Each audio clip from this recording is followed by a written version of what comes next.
గట్టిగా కృతజ్ఞతలు ఉంటాయి.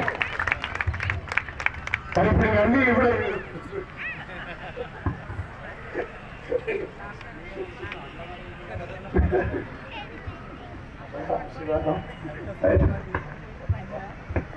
కాబట్టి మరి ఈ యొక్క కార్యక్రమానికి మరి విచ్చేసినటువంటి ప్రజాప్రతినిధులకు నాయకులకు మరి ఇక్కడ విచ్చేసిన ప్రతి ఒక్కరు కూడా పేరు పేరున మరొకసారి కృతజ్ఞతలు ధన్యవాదాలు తెలియజేస్తూ చూస్తుంటే ఒక చిన్న సన్నివేశం గుర్తొస్తుంది. అంటే చిన్న ఉదాహరణ, ఇంట్లో అన్నం ఆకలైనప్పుడు కన్నతల్లి ఆశ్రమ పీఠాధిపతులు కాశీనాథ్ బాబా వారు ఇంత ఘనంగా చేస్తున్నటువంటి ఏర్పాట్లను చూసి వారు నిజంగా కన్నతల్లి కొంచెం అన్నం పెట్టినట్టుగా ఆ యొక్క కార్యక్రమాలను చూసి వారు చాలా గొప్ప విషయము.